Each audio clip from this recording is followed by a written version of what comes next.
right, welcome back. Let's make sense of some shillings and cents. Finance ministers from member states of the Horn of Africa initiative now says they will be pursuing digital connectivity as one of the top avenues to foster integration and, of course, revive the economies which have been ravaged by drought.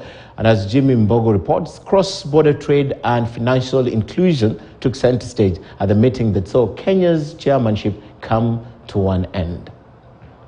In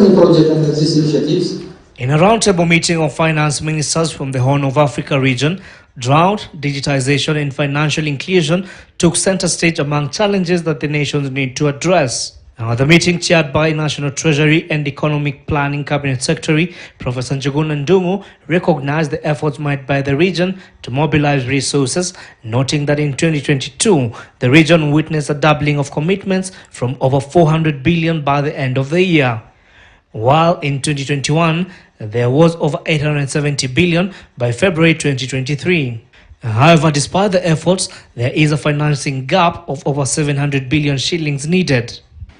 There will be financing constraints because resources are not enough. Right now, we are talking about resilience. So it means that it needs investments. If you don't have investments, then you have to accumulate debt. Okay?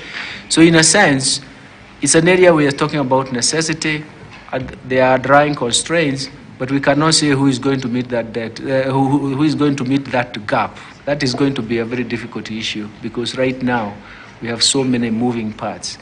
Professor Ndung'u also underscored the importance of individual states to up their physical infrastructure in order to develop their digital pathway for an integrated economy as well as enable cross-border transaction, noting that it will enable private sector players to contribute significantly to the growth of the region. We are talking about trade amongst the Horn of African countries and regional integration.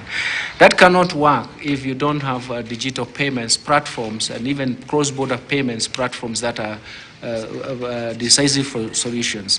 That is why one of the presentations that was being made by the World Bank was actually on what are the areas that we focus on. The CS further noted that one of the areas the region is lagging behind is on fiber optics, even as he underscored Kenya's plan to connect villages and shopping centers to the internet.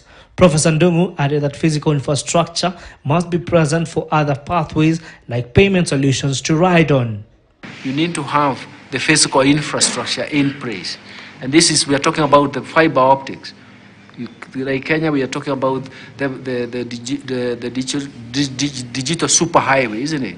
But we want to make sure that at the country level, those are there. So connecting them is not going to be a major problem. Jimmy Mbogo, KTN News. Now, the fishing communities living on the shores of